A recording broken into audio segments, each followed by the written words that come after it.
I'm not in any way being disrespectful when I say this, but there's a mean streak to Jon Jones that you see when he's fighting. And when he's doing his interviews, he hides it. He's kind of, friendly, etc., etc. But when you put somebody in front of him, they are food, right? He is trying to rip you apart and take bites out of you. That edge is really what makes Jon Jones great in mixed martial arts, because he finds the edges of the rule book where he can push and really try and do damage to you with nasty things. Jon Jones, to me, is the greatest fighter that's lived. Yes, I will admit that. What I think makes champions the best champions is, how did you change the game? How did you make an impact on the sport? Not what did you do for yourself? Who did you make a difference for? Absolutely. And that's championship stuff. Nobody fights like Jon Jones. Yeah. Nobody. Jon Jones is a bad guy who's trying to be a good guy. But that guy, if we were living 1,000 years ago, he would be on a horse with the biggest battle axe, waiting in the back, hacking heads off, and everybody would be running. And those people have always existed. These dominators have always existed.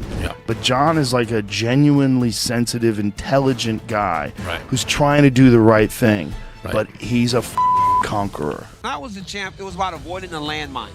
And I think Jones has become a master at avoiding the landmine. So if you have a great left kick, he understands I got to be away from the left kick. Great right hand. It was always about, especially when you're the champ and you're sleeping on satin sheets, right? You got all the money and you got all these young, hungry guys coming at you. You got to just avoid the pitfalls in those championship fights, and he's been able to do that. When you look at the guys that are elite in their fields, they do a lot of the invisible things. They do all of the things that are often overlooked. The fundamentals are always clean. There's no glaring weaknesses in Jon Jones' game. Really never has been there since he first started it. Jon Jones, listen, for all his attributes, his length, his height, his wrestling prowess, all the rest of it, the head kick power when he knocked out DC, all of that is worthless unless the mind is intact. The brain is the most powerful weapon when it comes to fighting. It is so strategic. I mean, you've obviously heard the expression that mixed martial arts is human chess, and it really is. You got to have a smart mind. But the fight IQ of Jon Jones is absolutely ridiculous. And when you look at some of the people that he's beaten, it jumps off the page. We're talking, these are all people he's beaten, amongst many others. Number one, 14 title fight victories, okay? Wins over Shogun Rua, Rampage Jackson, Lyoto Machida, Rashad Evans, Daniel Cormier, Vito Belfort, and Glover Teixeira. All former champions. A lot of people think that Usman today is the pound-for-pound best. Do you think he's the very best? I don't think so, because once still Jon Jones here, nobody can be pound-for-pound. I don't think so. Who make that pound-for-pound shit, and nobody did. Jon Jones is one of the best guys in this game. Nobody like him. Yeah, I mean, that was just a hard one where I just watched him and go, man, that guy's good. And it was okay to look up to Jon. It was okay to admire Jon because I was in a different weight class. I was an 85 pounder, he was a 205 pounder. I'm 32 years old, he's 19. I'm never gonna see this guy. So to sit and admire and see see him catch legs and spin to elbows, see him come to uppercuts and to flying knees and then go and try to copy and emulate that stuff, I was safe because I'm never gonna have to deal with him. All of a sudden, I'm a 205 pounder and they got me in a world title fight. Here we are on the Ultimate Fighter, now I'm walking out to fight Jon. I did not think I was going to beat Jon Jones the night that I fought Jon. He wants to hurt you. Francis Ngannou, he got that one-punch power. He doesn't have the same level of fight IQ as Jon Jones. With Jon is like, if he feels that you are dangerous in the striking, he's going to grab your legs, try to maul you a little bit in the ground. Then if you go in the second round, you're going to be tired. He also beats the fuck out of your knees. He's a bad guy. He wants to hurt you. He doesn't care to go with the elbow, with the knee. He wants to hurt you. Jon Jones' mind is very strong. He can visualize. He can visualize something and manifest it, and he can do that real time. His mind is why he's such a good fighter. So it's just like for, I know it sounds strange, but just like Morpheus told Neo, like right before they was doing the martial art, he's like, "You think that's air you breathing?" You know what I'm saying? Who is the pound-for-pound #1 in the UFC, and who is the greatest of all time? Listen, it is my belief that as long as this guy is active, he's the best. The pound-for-pound best in the world, and he's the greatest of all time. No one's really doing what he was doing back in the day. No one's really pushing things forward like he was. Like, McGregor had the same effect. There's certain fighters that at certain times have... Anderson Silva certainly was one of those fighters. Aldo, again. Occasionally there's a fighter that every time they fight, they change the way that sparring looks in MMA gyms around the world the following week. And I feel like we've been short of one of those fighters for a while now. Like, McGregor was that guy, everyone all of a sudden was a big wide southpaw that was pinging everyone with their left hand. When it was Anderson Silva, everyone was front kicks to the face and body. You know, with Jon Jones, it's the oblique kicks to the side, but there's so much more to Jon Jones's game. Let's remember, spinning elbows, question mark kicks, oblique kicks, that nasty one, the side push kick to the lead leg, front kicks to the lead knee, as I say. They were devastating people. Now, they're commonplace in the sport, but Jon Jones was one of the innovators in using those. So fight IQ, and the fact that he's an innovator, come on. All day for Jon Jones. He was strong. He was always When we strong. fought, he was strong. Like, he was strong. Leverage. Great with his leverage. Dude, the way he was able to manipulate positions, because I thought, without a shadow of a doubt, that I would take him down at will. But it's hard. Even if you get a takedown, it's hard against the best guys. I picked Stipe up, I threw him down. Held him down for the whole first round. And then he got up because we got to start again. So now I got to start that process all over again. So when you're fighting guys like Jones, he's so tall, he's so rangy, and he just understood fighting. The guy just understands fighting. Yeah, he's got more patient and he's got more cerebral, and you expect that as you get older. You know more about the sport, and now it's just a matter of being able to match what you know with your ability to hit the mark, right? Being able to still get there, and that's the whole problem when you get older. Like, when you get older, you can't hit those marks, but Jon Jones, he still can. Jon Jones, he has a great mindset. When it comes to fighting, this guy's IQ is out of control. He's so creative in there, and he almost can see things before they happen. You know, he has a good way of steering his opponents and making them do what they don't want to do. He has a way of making you watch him when you don't want to watch him, and that's part of the problem. Even when you're training for him, you're like, watch out for this, watch out for that. He starts moving around doing his thing. Next thing you know, you're watching Jon Jones instead of fighting him.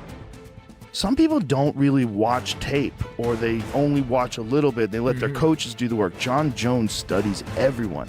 He studies their tendencies. He gets in his mind how when you throw that left kick, you make this little step with your right foot. You might do this thing when you shoot for a takedown, where you keep your leg on, you keep your head on one side every time. You might do this thing where when someone throws a right hand, you always lean to the left. Who is the GOAT? I think if you look at Jon Jones's early career, right? Jon Jones wins the title in 2011, and from then on has fought more fights as championship fights than he has other fights. So he's the most accomplished for sure. Beats Mauricio Shogun Rua, who's a legend. And then the way he dominates all these other fighters, up until you get to Alexander Gustafsson, you could make the argument that he had a similar career.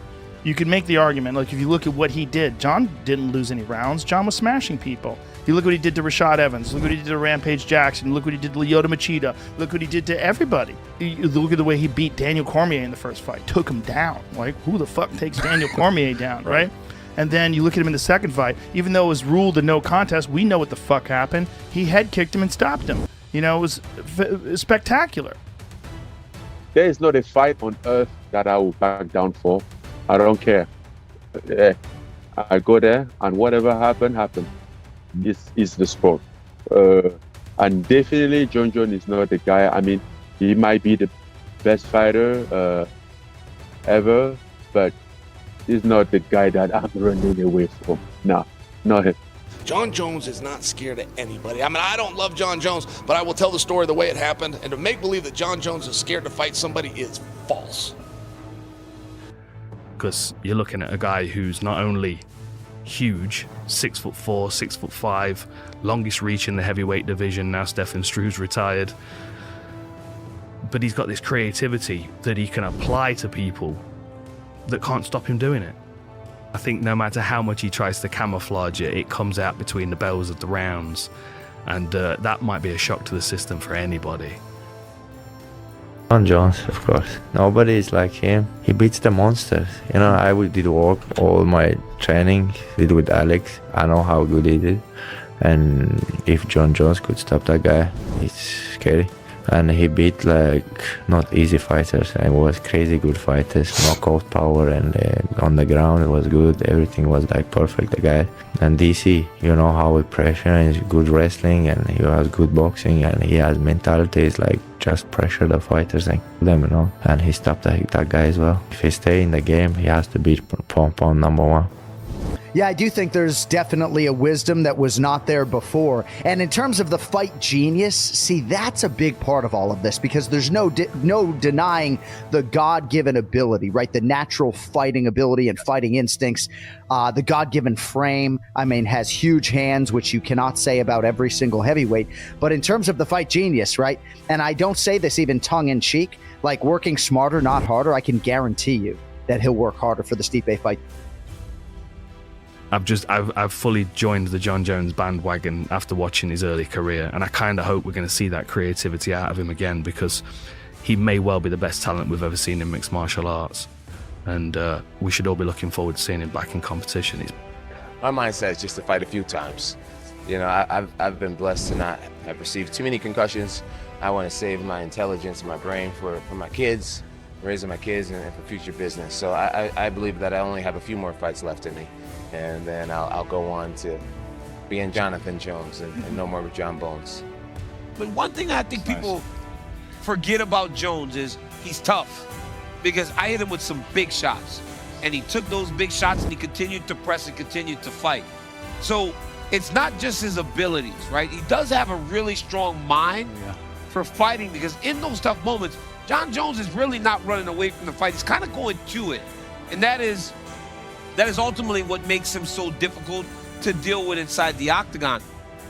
Jon is what I would describe is, there's human beings that have a different temperament and different minds and different mentality and a ruthless competitive drive that's almost terrifying to the ordinary person. That's Jon Jones. I know that Ciryl Gane is only one heavyweight. There's many more that's licking at the chops to get their opportunity to face me, and I cannot wait to meet these challenges. One thing I'm very aware of is that only one of them can fight me at a time. And if you give me time to study your game, study your strengths, I will come up with a great strategy, and I'll come with full confidence, and I'll be expecting to win.